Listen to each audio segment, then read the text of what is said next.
नमस्कार दोस्तों, मैं हूं आशीष गुप्ता और आपके अपने YouTube चैनल विद्यार्थी परिवार में पुनः आपका स्वागत है। तो आज दोस्तों इस कड़ी के अंतर्गत हम लोग NCERT के अंतर्गत जो आपकी पाठ्य पुस्तक से बनने वाले महत्वपूर्ण प्रश्न हैं वो आज श्रृंखला के अंतर्गत चल रहे हैं। तो चलिए दोस्तों ज़्यादा समय न लेते हुए शुरू करते हैं आज का हमारा जो प्रश्न का सिलसिला है। तो पहला प्रश्न देखिएगा, जर्मनी के एकीकरण की आधारशिला किसने तैयार की थी? ऑप्शन देखिएगा, विलियम प्रथम ने, बिस्मार्क ने, नेपोलियन बोनापार्ट ने या वॉल्टेयर ने। तो जल्दी से दोस्तों गेस करिए आप फटाफट। तो दोस्तों जो आपके जर्मनी के एकीकरण की आधारशिला तैयार की थी वो तैयार की थी दोस्तों नेपोलियन बोनापार्ट ने। Option number C is the correct answer. Next question की ओर चलते हैं।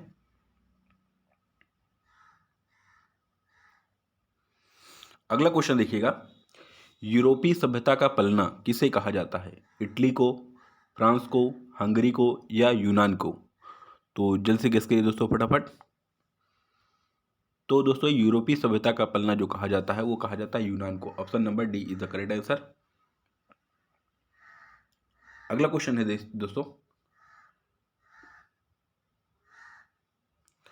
फ्रैंकफर्ट की संधि कब हुई थी? 1864 में, 1866 में, 1870 में या 1871 में? तो दोस्तों जो आपकी फ्रैंकफर्ट की संधि हुई थी वो हुई थी 1871 में। Option number D is the correct answer. Next question की ओर चलते हैं दोस्तों। अगला क्वेश्चन आपका है, जर्मनी के एकीकरण कब पूर्ण हुआ था? यानी जर्मनी का एकीकरण कब पूर्ण हुआ था बताना है दोस्तों। 1878 में या 1819 में या 1861 में या 1871 में? तो दोस्तों आई होप आपने गेस किया होगा 1871। Option number D is the correct answer. Germany के एकीकरण के जो हुआ था वो आपका हुआ था 1871 के अंतर्गत हुआ था। आगे चलते हैं दोस्तों अगले क्वेश्चन की तरफ।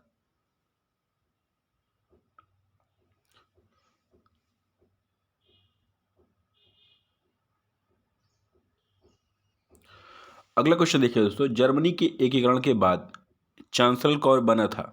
विलियम प्रथम, बिस्मार्क या नेपोलियन बोनापार्ट या वॉल्टेयर? तो जल्दी से गेस कीजिए दोस्तों, जर्मनी के एकीकरण के बाद चांसलर कौन बना था? तो बना था दोस्तों वो आपका बिस्मार्क बना था। Option number B is the correct answer. B for Bismarck आपका जर्मनी एकीकरण के बाद वहाँ का चांसलर बना था। आगे चलते हैं दोस्तों अगले क्वेश्चन की तरफ। बिस्मार्क जर्मनी का चांसलर कब बना? वेरी इंपॉर्टेंट क्वेश्चन है, कई बार आपके एग्जाम में पूछा गया है। 1848 के अंतर्गत, 1807 के अंतर्गत, 1862 के अंतर्गत या 1874 के अंतर्गत? तो जल्द से गेस करिए फटाफट दोस्तों कि बिस्मार्क जर्मनी का चांसलर कब बना।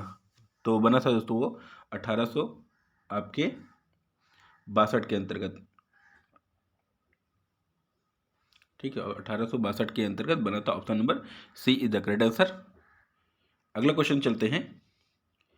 अगला क्वेश्चन आपका देखिएगा, वर्ष 1789 में फ्रांसीसी क्रांति किसके शासनकाल में हुई थी? लुई 11वां, लुई 12वां या लुई 16वां या नेपोलियन बोनापार्ट? तो जल्द से गेस कीजिए दोस्तों फटाफट। तो दोस्तों आपका जो लुई 16वां है वो आपका करेक्ट आंसर है। ठीक है, 1789 की जो फ्रांसीसी क्रांति हुई थी जो यूरोप महाद्वीप के फ्रांस में हुई थी, और ये दोस्तों इसकी जो डेट थी वो थी आपके 14 जुलाई 1789। ठीक है दोस्तों, 14 जुलाई 1789 को ये क्रांति हुई थी। आगे चलते हैं। अगला क्वेश्चन देखिएगा, वर्ष 1789 में फ्रांसीसी क्रांति में मुख्य भूमिका किस वर्ग की थी? कुलीन वर्ग की, मध्यम वर्ग की, कृषक वर्ग की या मजदूर वर्ग की? तो जल्दी से गेस कीजिए दोस्तों फटाफट। तो आपका दोस्तों जो 1789 की फ्रांसीसी क्रांति हुई थी उसका जो मुख्य भूमिका के वर्गों में था वो दोस्तों था मध्यम वर्ग। Option number B is the correct आपका। आगे चलते हैं। अगला क्वेश्चन है दोस्तों, यंग इटली सोसाइटी की स्थापना किसने की थी? वॉल्टेयर ने, मैजनी ने, काबूर ने या बिस्मार्क ने? तो जल्दी से गेस करिए दोस्तों फटाफट, यंग इटली सोसाइटी या युवा इटली सोसाइटी की स्थापना किसने की थी? तो दोस्तों आपका की थी मैजनी ने। Option number B is the correct answer. ठीक है, आगे चलते हैं दोस्तों अगले क्वेश्चन की तरफ। वियना संधि कब हुई थी? 1805 में, 1810 में, 1815 में या 1918 में? तो गेस करिए दोस्तों फटाफट, आपका जो वियना संधि हुई थी वो आपको बताना है। तो दोस्तों ये हुए थे आपकी 1815 के अंतर्गत वियना संधि हुई थी। आगे चलते हैं दोस्तों, जो वियना है वो ऑस्ट्रिया की राजधानी थी। इसी में एक समझौता हुआ था जिसको हम लोग वियना संधि कहते हैं, जिसके बाद से आप द्वितीय विश्व युद्ध की शुरुआत होती है।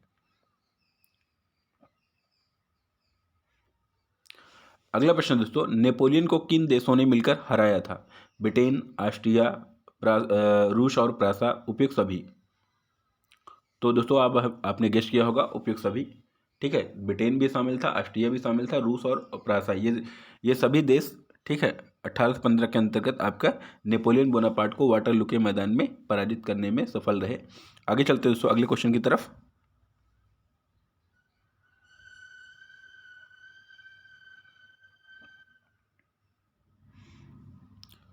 अगला क्वेश्चन है दोस्तों, फ्रांस के किस राजा ने कहा था कि अंग्रेजी राजा की भांति शासन करने की अपेक्षा लकड़ी काटना अधिक पसंद करूंगा? लुई 16वां ने, वॉल्टेयर ने, नेपोलियन बोनापार्ट ने या चार्ल्स दसम ने? तो दोस्तों ये कोटेशन आपका इंपॉर्टेंट के अंतर्गत है, देखिएगा।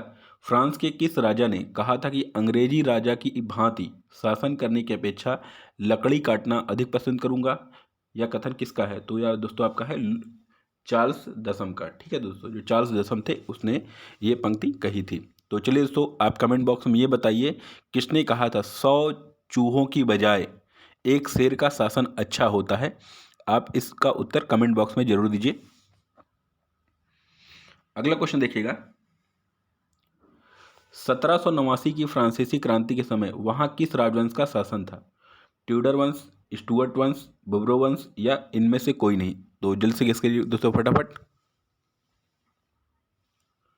तो दोस्तों अभी हमने देखा कि 14 जुलाई 1789 जो यूरोप महाद्वीप के देश है फ्रांस, उसमें एक क्रांति हुई थी जिसे हम लोग फ्रांसीसी क्रांति कहते हैं, जहाँ पे निरंकुश शासन की व्यवस्था स्थापित हुई थी, अर्थात लुई 16वां का राजा था, उसको पराजित करके यहाँ पे फ्रांसीसी क्रांति हुई, जिससे हमें स्वतंत्रता और समानता के शब्द मिले।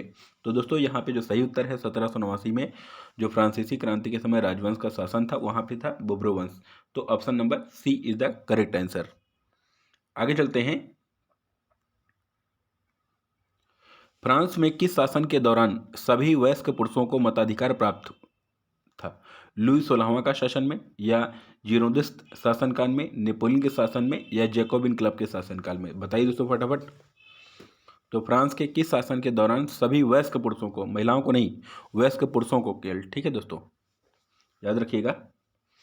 तो दोस्तों ये आपका प्राप्त हुआ था नेपोलियन के शासनकाल में। Option number C is the correct answer. आगे चलते हैं, अगला दोस्तों अगला क्वेश्चन आपका है, नेपोलियन संहिता किस वर्ष लागू की गई थी? 1789 में, 1791 में, 1801 में या 1804 में? तो जल्दी बताइए दोस्तों फटाफट, जो आपका नेपोलियन संहिता है वो किस वर्ष लागू हुई थी? तो दोस्तों नेपोलियन बोनापार्ट जो फ्रांस का शासक था, उसने दोस्तों एक कानून बनाया था जिसे नेपोलियन संहिता कहते हैं। तो दोस्तों इसी को उसने लागू किया था, वो किया था 1804 में। Option number D is the correct answer. आगे चलते हैं दोस्तों, अगला क्वेश्चन आपका है, प्रासा का शासक कौन था? नेपोलियन बोनापार्ट, नेपोलियन तृतीय या विक्टर इमैनुअल या विलियम प्रथम? तो जल्दी से दोस्तों फटाफट गेस करिए कि जो प्रासा का शासक कौन था। तो दोस्तों जो प्रासा का शासक था वो आपका विलियम प्रथम था। Option number D is the correct answer. आगे चलते हैं दोस्तों, अगला क्वेश्चन आपका है वेरी इंपॉर्टेंट के अंतर्गत है, कई बार आपके एग्जामों में पूछा भी गया है। यूरोप का मरीज किसे कहा जाता है? रूस को, जर्मनी को, तुर्की को या यूनान को? तो जल्दी से दोस्तों गेस करिए फटाफट कि यूरोप का मरीज किसे कहा जाता है। तो दोस्तों आई होप आपने गेस किया होगा, option number C is the correct answer, Europe को, ठीक है, यूरोप का जो मरीज कहा जाता है वो तुर्की को कहा जाता है दोस्तों। ठीक, तो option number C is the correct answer. आगे चलते हैं दोस्तों अगले क्वेश्चन की तरफ। अगला क्वेश्चन देखिए दोस्तों, मेटरनिक कौन था? ऑस्ट्रिया का चांसलर था या प्रासा का चांसलर था या फ्रांस का सम्राट था या रूस का जार था? तो दोस्तों जल्दी फटाफट गेस करिए कि मेटरनिक कौन था। तो दोस्तों जो आपका मेटरनिक था वो आपका ऑस्ट्रिया का चांसलर था। ठीक है, option number A is the correct answer. ठीक है दोस्तों, इसने एक शब्द कहा था, जब फ्रांस छींकता है तो यूरोप को सर्दी जुकाम हो जाता है। नोट डाउन करिएगा आप लोग, जब फ्रांस छींकता है तो संपूर्ण यूरोप को सर्दी जुकाम हो जाता है। यह कथन आपका मेटरनिक का था। तो याद रखिएगा दोस्तों, कई बार आपके एग्जामों में पूछा गया है। आगे चलते हैं। अगला क्वेश्चन देखिएगा, लाल कुर्ती नामक संस्था का गठन किसने किया था? बिस्मार्क ने, काबूर ने, मैजनी ने या गैरवल्डी ने? तो जल्दी से दोस्तों फटाफट गेस करिए कि जो लाल कुर्ती संगठन था उसकी स्थापना किसने की थी।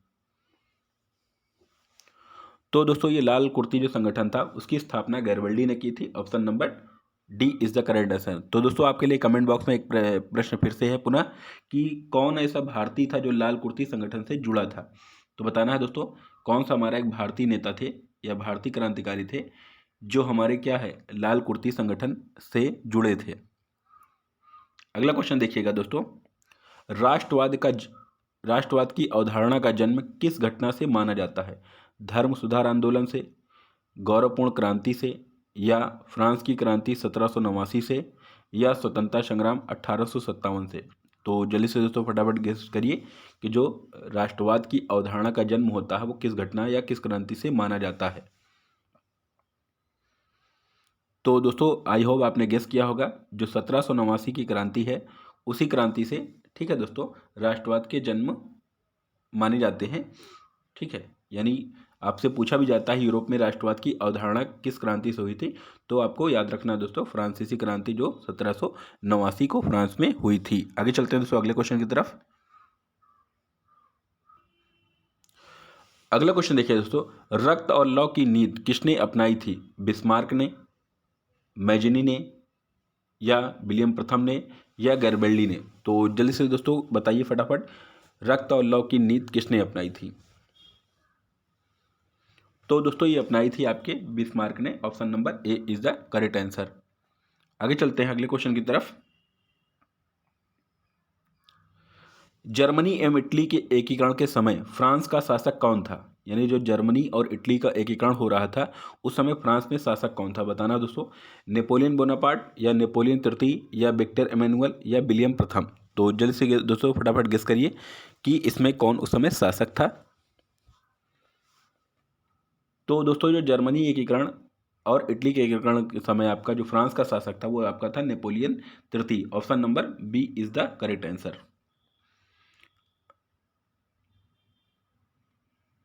अगले क्वेश्चन की तरफ चलते हैं दोस्तों।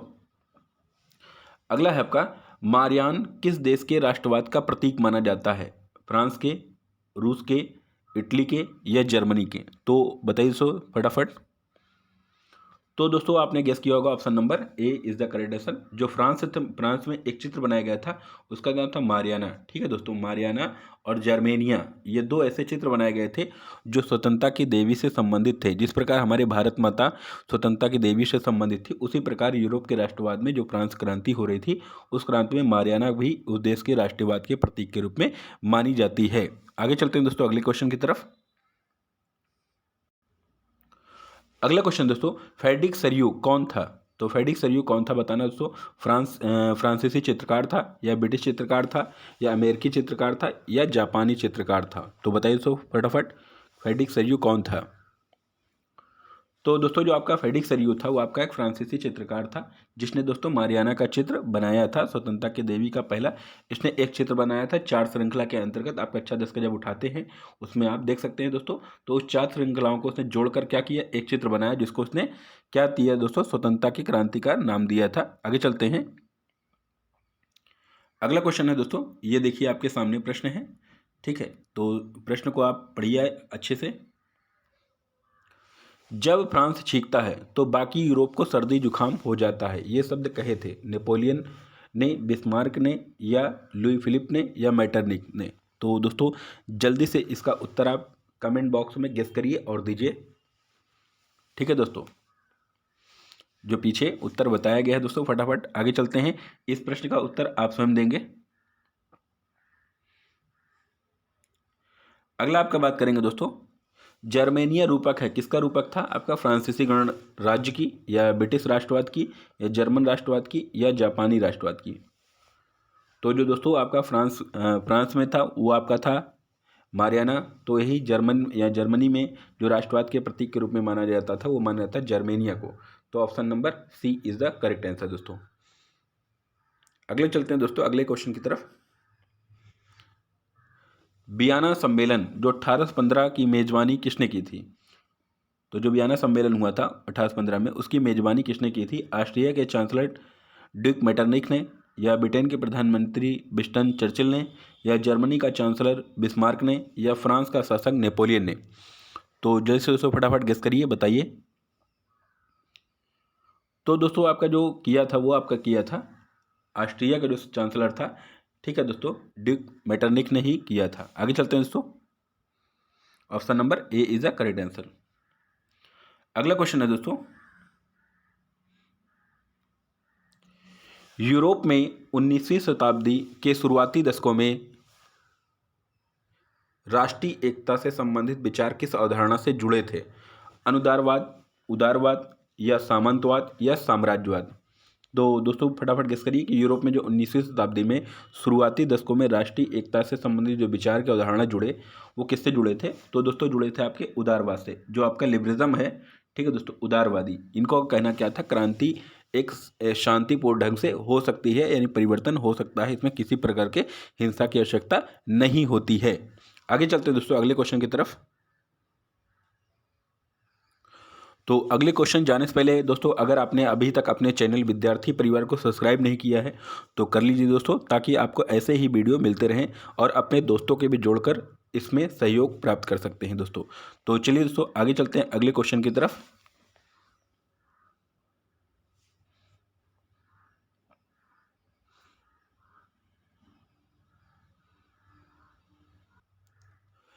अगला क्वेश्चन देखिए दोस्तों, गांधी जी को महात्मा की उपाधि किसने दी थी? गोपाल कृष्ण गोखले ने, या श्रीमती एनी बेसेंट ने, या रविन्द्रनाथ ठाकुर ने, या अबुल कलाम आज़ाद ने? तो जल्दी से दोस्तों फटाफट गेस करिए कि गांधी जी को महात्मा की उपाधि किसने दी थी? तो दोस्तों जो गांधी जी को महात्मा की उपाधि दी गई थी वो दी गई थी रविन्द्रनाथ ठाकुर जी द्वारा, रविन्द्रनाथ टैगोर जी द्वारा दी गई थी दोस्तों। आगे चलते हैं दोस्तों अगले क्वेश्चन की तरफ।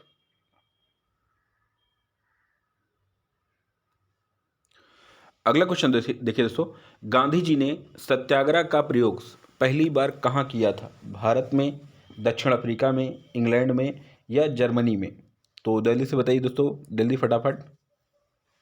तो दोस्तों आपको पता होगा, ठीक है, गांधी जी ने सत्याग्रह का जो पहली बार प्रयोग किया गया था वो आपका किया गया था दक्षिण अफ्रीका के अंतर्गत, जब 1853 के अंतर्गत शेख अब्दुल्ला का केस लड़ने के लिए डरबन जा रहे थे। उसी समय दोस्तों उन्होंने क्या किया, वहाँ पे उनके साथ भेदभाव हुआ, उसके कारण से उन्होंने वहाँ पे दक्षिण अफ्रीका में आंदोलन किया था। तो दोस्तों ये था आपका विश्व के संदर्भ में। अगर भारत के संदर्भ में पूछा जाता है कि गांधी जी ने सत्याग्रह प्रयोग पहली बार कब किया था, तो किया था 1917 के अंतर्गत चंपारण में। तो ठीक है दोस्तों, तो याद रखिएगा जो चंपारण बिहार है उसमें इन्होंने किसानों के नील की खेती के लिए कार्य किया था दोस्तों।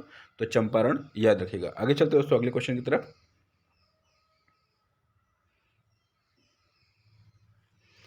अगला क्वेश्चन देखिए दोस्तों, वर्ष 1919 से लेकर 47 तक का भारतीय स्वतंत्रता संघर्ष किस नाम से विख्यात है? गांधी युग के नाम से, या नेहरू युग के, या परिवर्तन युग, या धार्मिक युग के नाम से? तो दोस्तों ये आई होप आपने गेस किया होगा, option number A is the correct answer. उसे गांधी युग के नाम से जाना जाता है। आगे चलते हैं दोस्तों अगले क्वेश्चन की तरफ। गांधी जी ने साबरमती आश्रम की स्थापना कब की थी? 1890 में, 1892 में, या 1915 में, या 1916 में? तो दोस्तों जो गांधी जी ने साबरमती आश्रम की स्थापना की थी वो की थी 1916 के अंतर्गत की थी। आगे चलते हैं दोस्तों अगले क्वेश्चन के अंतर्गत।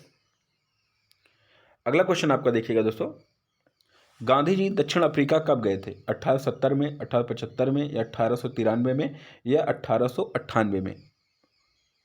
तो दोस्तों जो गांधी जी दक्षिण अफ्रीका गए थे वो गए थे आपके शेख अब्दुल्ला का केस लड़ने के लिए, डरबन में गए थे। तो वो दोस्तों आपके गए थे 1893 में गए थे। तो option number C is the correct answer. आगे चलते हैं दोस्तों अगले क्वेश्चन की तरफ। दक्षिण अफ्रीका से महात्मा गांधी जी किस वर्ष भारत वापस आए? 1890 में, 1893 में, या 1915 में, या 1919 में? तो दोस्तों कई बार आपके एग्जाम पूछा गया है, यहाँ तक कि आपका टीजीटी, ठीक है, एनबीएस जो आपका नवोदय विद्यालय संगठन होता है उसके अंतर्गत, ठीक है दोस्तों, और हाल ही में एसएससी के अंतर्गत ये आपके कई परीक्षाओं में पूछा गया प्रश्न है, इसलिए इंपॉर्टेंट के संदर्भ में ध्यान रखिएगा। तो दक्षिण अफ्रीका से महात्मा गांधी जब आए थे वो आए थे आए थे आपके 1915 में, यानी 9 जनवरी 1915 को वापस गांधी आए थे। इसलिए हमारे यहाँ 9 जनवरी को भारतीय प्रवासी दिवस के रूप में मनाया जाता है। जो 9 जनवरी है आपका, उसे भारतीय प्रवासी दिवस के रूप में मनाते हैं, प्रवासी भारतीय दिवस के रूप में मनाया जाता है। तो इस बात को भी याद रखिएगा दोस्तों। आगे चलते हैं अगले क्वेश्चन की तरफ। भारतीय राष्ट्रवाद के उदय का सबसे प्रमुख कारण क्या था? भारत का प्रशासनिक एकीकरण, साहित्य एवं समाचार पत्रों का प्रकाशन, या भारत का राजनीतिक एकीकरण, या अंग्रेजी साम्राज्यवाद के विरुद्ध असंतोष। तो आपको सभी को पता होगा दोस्तों, जो अंग्रेजों की साम्राज्यवादी नीति थी उस कारण से पूरा भारत असंतोष व्याप्त था। इस कारण से भारत में राष्ट्रवाद को जन्म मिला। आगे चलते हैं दोस्तों अगले क्वेश्चन की तरफ, ऑप्शन नंबर डी इसमें। आगे चलते हैं दोस्तों। गांधी जी ने किस गोलमेज सम्मेलन में भाग लिया था? प्रथम गोलमेज सम्मेलन में, द्वितीय गोलमेज सम्मेलन में, या तृतीय गोलमेज सम्मेलन में, या चतुर्थ गोलमेज सम्मेलन में? तो दोस्तों जल्दी फटाफट बताइए कि किस गोलमेज सम्मेलन में गांधी जी भाग लिया था। तो दोस्तों गांधी जी ने जो आपका द्वितीय गोलमेज सम्मेलन में भाग लिया था। Option number B is the correct answer. अगला क्वेश्चन देखिएगा। कांग्रेस के किस अधिवेशन में पूर्ण स्वराज की मांग की गई थी? मुंबई अधिवेशन में, नागपुर अधिवेशन में, या गया अधिवेशन में, या लाहौर अधिवेशन में? तो दोस्तों ये आपके लिए इंपॉर्टेंट है। वर्ष 1929 के अंतर्गत लाहौर जो अधिवेशन हुआ था उसमें दोस्तों आपका कांग्रेस के द्वारा अधिवेशन में पूर्ण स्वराज की मांग की गई थी। Option number D is the correct answer. आगे चलते हैं दोस्तों अगले क्वेश्चन की तरफ। असहयोग आंदोलन का प्रस्ताव कांग्रेस के किस अधिवेशन में पारित हुआ था? सितंबर 1920 का जो कलकत्ता अधिवेशन हुआ था, या अक्टूबर 1920 अहमदाबाद सम्मेलन में, या नवंबर 1920 फैजपुर में, या दिसंबर 1920 नागपुर में? तो दोस्तों जो सितंबर 1920 का कलकत्ता का अधिवेशन हुआ था उसमें गांधी जी ने, ठीक है, असहयोग आंदोलन का प्रस्ताव कांग्रेस के द्वारा पारित किया गया था। Option number A is the correct answer. आगे चलते हैं। अगला क्वेश्चन है दोस्तों, रॉलेट एक्ट कब पारित हुआ? 2 जनवरी 1919 को, 20 जनवरी 1919 को, 5 जनवरी 1919 को, या 26 जनवरी 1919 को? तो दोस्तों ये पारित हुआ था, आपका जो रॉलेट एक्ट था वो आपका पारित हुआ था 26 जनवरी 1919 को। तो दोस्तों ये ब्रिटिश सरकार द्वारा बनाया गया एक काला कानून था जिसके अंतर्गत किसी भी भारतीय को बिना किसी जांच परख के उसे जेल में डाल दिया जाता था, और उस पर कोई भी ना अपील, ना वकील, ना दलील चलती। इसलिए पंडित मोतीलाल नेहरू जी ने इसे कहा है, ना अपील कहा है, ना दलील कहा है, ना जलील कहा है। इस प्रकार उन्होंने इसकी संज्ञा दी थी। आगे चलते हैं दोस्तों। गोलमेज सम्मेलन कहाँ हुआ था? यानी जो तीनों गोलमेज सम्मेलन हुआ वह कहाँ हुआ था? न्यूयॉर्क में, लंदन में, पेरिस में, या मॉस्को में? तो जल्दी दोस्तों फटाफट बताइए। तो दोस्तों जो आपका जो तीनों गोलमेज सम्मेलन हुआ था वो आपका हुआ था लंदन में। Option number B is the correct answer. आगे चलते हैं दोस्तों अगले क्वेश्चन की तरफ। अगला क्वेश्चन है दोस्तों, वल्लभ भाई पटेल को सरदार की उपाधि किस किसान आंदोलन के दौरान दी गई थी? बरदौली आंदोलन, या अहमदाबाद आंदोलन, या खेड़ा आंदोलन, या चंपारण आंदोलन?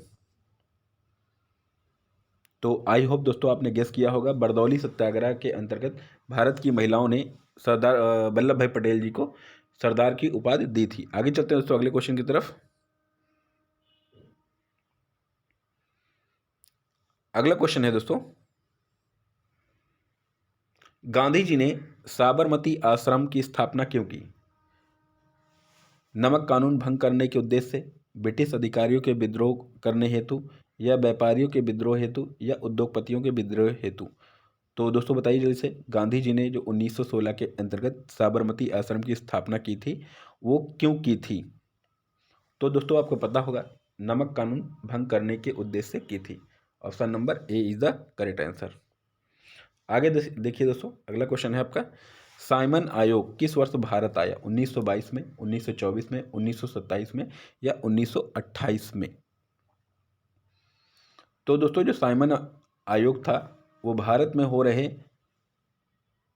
असंतोष को जांच करने के लिए आया था, किंतु भारत के वासियों ने उन्हें विरोध किया था, इसलिए वो आपका option number D is the correct answer. 1928 को साइमन कमीशन भारत की ओर आया था। आगे चलते हैं। बरदौली सत्याग्रह किसके नेतृत्व में हुआ था? सरदार वल्लभ भाई पटेल के, रविन्द्रनाथ टैगोर के, या महात्मा गांधी के, या लाला लाजपत राय के? तो बताइए दोस्तों जो बरदौली सत्याग्रह हुआ था किसके नेतृत्व में हुआ था? तो दोस्तों ये आपका जो सरदार वल्लभ भाई पटेल जी हैं उनके नेतृत्व में ही आपका बरदौली सत्याग्रह हुआ था। Option number A is the correct answer. अगला प्रश्न है दोस्तों, महात्मा गांधी ने किस पत्रिका का संपादन किया था? केसरी, मराठा, यंग इंडिया या बंगाली? तो दोस्तों फटाफट गेस करिए कि गांधी जी ने किस पत्रिका का संपादन किया था। तो दोस्तों गांधी जी ने किया था यंग इंडिया, ठीक है, इंडिया पत्रिका का संपादन गांधी जी ने किया था। Option number C is the correct answer. अगला क्वेश्चन है, सविनय अवज्ञा आंदोलन कब और किस यात्रा से शुरू हुआ? तो 1920 भुज आंदोलन से, या 1930 अहमदाबाद से, या 1930 में डांडी से, या 1930 में अलवा से? तो दोस्तों जल्दी से फटाफट गेस करिए। सविनय अवज्ञा आंदोलन जो नमक कानून आंदोलन के रूप में भी जाना जाता है, तो दोस्तों ये कब शुरू किया गया था? तो किया गया था इस दोस्तों 1930 दांडी को, ठीक है। ये कहाँ शुरू किया गया था दोस्तों? 1930 में दांडी से शुरू किया गया था। आगे चलते हैं दोस्तों अगले क्वेश्चन की तरफ। अगला क्वेश्चन है दोस्तों, all India trade union Congress के प्रथम अध्यक्ष कौन थे? लाला लाजपत राय, सुरेंद्र नाथ बनर्जी, बिपिन चंद्र पाल या पंडित मोतीलाल नेहरू? तो बताइए दोस्तों फटाफट, all India trade union Congress के पहले अध्यक्ष कौन थे? तो ये दोस्तों आपके थे लाला लाजपत राय साहब। तो option number A is the correct answer.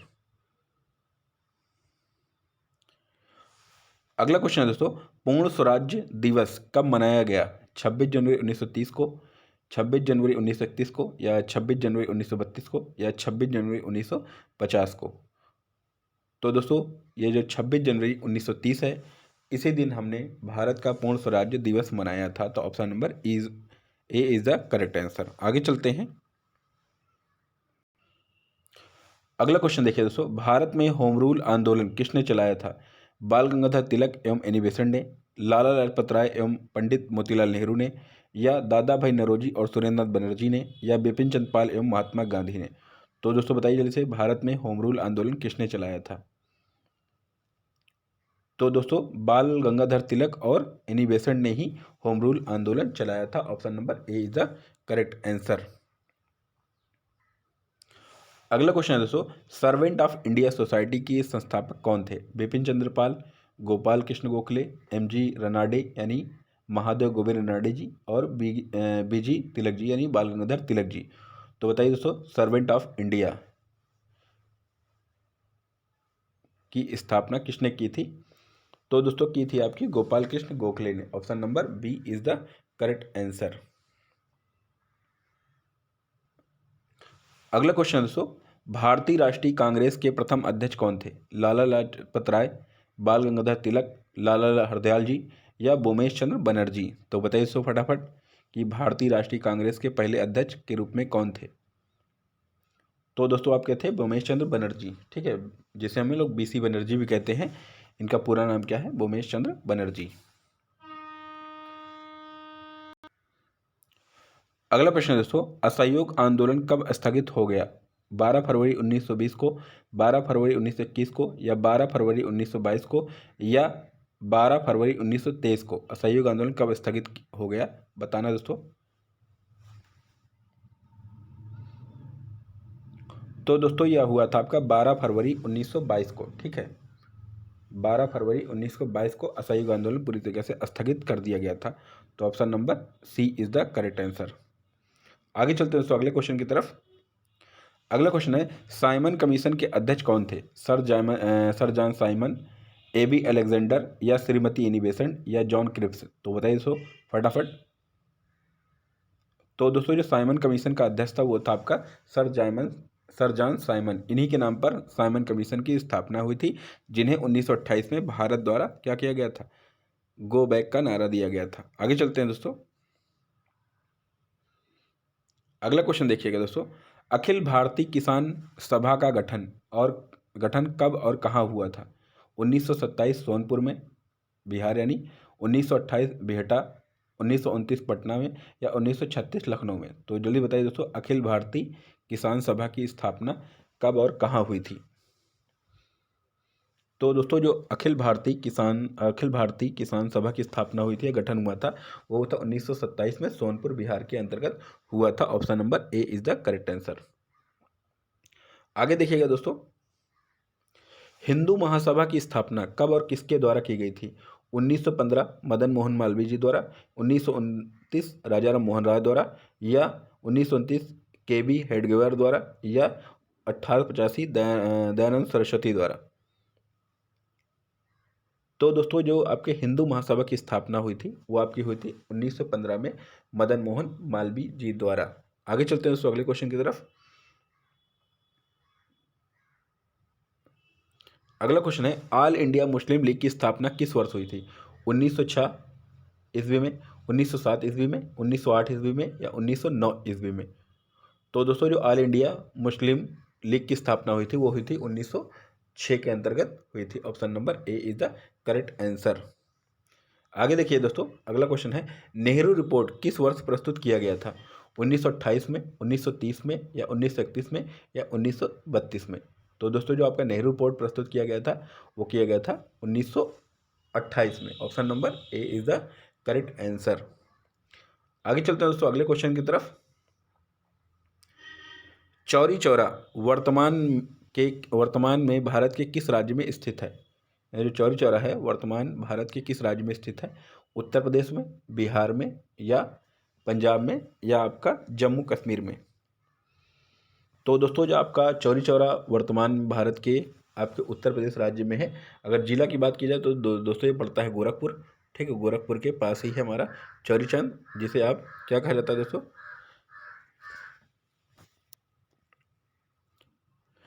अगला क्वेश्चन है दोस्तों महात्मा गांधी ने नमक कानून किस दिन भंग किया? 12 मार्च 1930 को, 6 अप्रैल 1930 को, 31 अक्टूबर 1929 को, या 15 दिसंबर 1929 को? तो जल्दी से दोस्तों फटाफट गेस करिए गांधी जी ने नमक कानून किस वर्ष भंग किया था? तो दोस्तों जो गांधी जी ने नमक कानून भंग किया था वो किया था 6 अप्रैल 1930 को। Option number B is the correct answer. आगे देखिए दोस्तों अगला क्वेश्चन है आपका जलियांवाला बाग हत्याकांड के विरोध में किसने कैसरे ए हिंद की उपाधि त्याग दी? महात्मा गांधी ने, रविन्द्रनाथ टैगोर ने, या सुरेंद्रनाथ बनर्जी ने, या लाला लाजपत राय ने? तो जल्दी से दोस्तों फटाफट गेस करिए कि जलियांवाला बाग हत्याकांड के विरोध में किसने कैसरे ए हिंद उपाधि त्याग दी थी? तो दोस्तों ये त्याग दी थी आपके महात्मा गांधी ने। ठीक है, महात्मा गांधी को दी गई थी आपकी कैसरे हिंद की उपाधि, उसको उन्होंने त्याग दी थी। और नाइट हेड की उपाधि दी गई थी आपके रविन्द्रनाथ टैगोर जी को, उन्होंने भी इसकी उपाधि वापस कर दी थी। आगे चलते हैं दोस्तों अगले क्वेश्चन की तरफ। अपनी पुस्तक हिंद स्वराज में गांधी जी ने किस आंदोलन का उल्लेख किया है? असहयोग आंदोलन का, सविनय अवज्ञा आंदोलन का, भारत छोड़ो आंदोलन का, या सत्याग्रह आंदोलन का? तो दोस्तों जो गांधी जी की हिंद स्वराज पुस्तक है 1909 के अंतर्गत प्रकाशित हुई थी, उसमें गांधी जी ने असहयोग आंदोलन का जिक्र किया है। तो दोस्तों असहयोग आंदोलन से संबंधित है। Option number A is the correct answer. ठीक है दोस्तों, जो गांधी जी की हिंद स्वराज वो असहयोग आंदोलन से संबंधित पुस्तक है। आगे चलते हैं दोस्तों अगले क्वेश्चन को देखिए गिरमिटिया मजदूर बिहार के किस क्षेत्र में भेजे जाते थे? पूर्वी क्षेत्र से, उत्तरी क्षेत्र से, या दक्षिणी क्षेत्र से, या पश्चिमी क्षेत्र से? तो बताइए दोस्तों जल्दी फटाफट। तो दोस्तों आपके जो गिरमिटिया मजदूर थे अर्थात जो बंधुआ मजदूर होते थे जो दक्षिण अफ्रीका अन्य प्रांतों में किसी कार्य के लिए अनुबंधन के आधार पर भेजे जाते थे, उन्हें हम गिरमिटिया मजदूर कहते हैं। जैसे आज हमारे यहाँ कई कई लोग जाते हैं कामों के लिए अनुबंधन के आधार पर, जैसे सऊदी गए, ये सब जगह जो क्षेत्रों में जाते हैं उन्हीं को हम लोग बोलते हैं गिरमिटिया मजदूर। तो ये दोस्तों आपके जाते थे जो पश्चिमी क्षेत्र है उस जगह से। तो option number D is the correct answer. तो जैसे आप मान लीजिए पश्चिम के क्षेत्र में हमारा गुजरात वगैरह है, इस क्षेत्रों से ज़्यादातर। आगे देखिए दोस्तों सांप्रदायिक निर्णय की घोषणा किसने की थी? लॉर्ड जॉर्ज ने, विंस्टन चर्चिल ने, या मैकडोनाल्ड ने, या एटली ने? तो बताइए दोस्तों सांप्रदायिक निर्णय की घोषणा किसने की थी? तो की थी दोस्तों मैकडोनाल्ड ने। Option number C is the correct answer.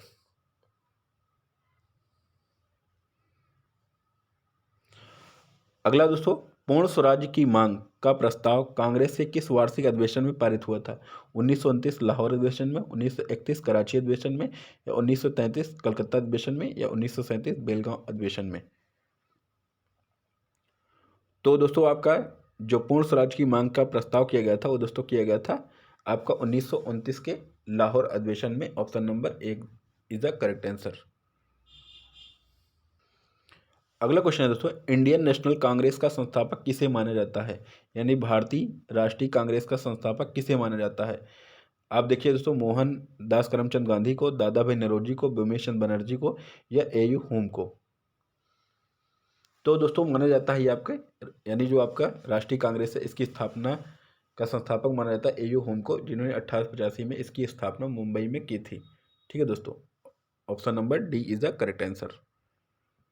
अगला क्वेश्चन है दोस्तों, गांधी जी ने दांडी यात्रा किस तिथि को आरंभ की थी? 12 जनवरी 1930 को, 12 फरवरी 1930 को या 12 मार्च 1930 को और 12 अप्रैल 1930 को। तो दोस्तों गांधी जी ने जो साबरमती आश्रम से इसकी शुरुआत की थी और जो इसका आरंभ किया था दोस्तों आपका, वो किया था आपका 12 मार्च 1930 को। ठीक है, option number C is the correct answer. आगे चलते हैं दोस्तों अगले क्वेश्चन की तरफ। गांधी जी ने असहयोग आंदोलन की शुरुआत कब की थी? 1 मार्च 1920 को, 1 मई 1920 को, 1 अगस्त 1920 को या 1 दिसंबर 1920 को। तो दोस्तों गांधी जी ने जो असहयोग आंदोलन की शुरुआत की थी वो की थी 1 अगस्त 1920 को। Option number C is the correct answer. आगे दोस्तों और आपका अगला क्वेश्चन आपको देखिए, किस समझौते को दिल्ली समझौता के नाम से भी जाना जाता है? गांधी इरविन समझौता, गांधी अंबेडकर समझौता, कांग्रेस लीग समझौता या कांग्रेस समाजवादी समझौता। तो दोस्तों आपका जो ठीक है दिल्ली समझौता है उसे हम लोग गांधी इरविन समझौता भी कहते हैं दोस्तों। Option number A is the correct answer. तो दोस्तों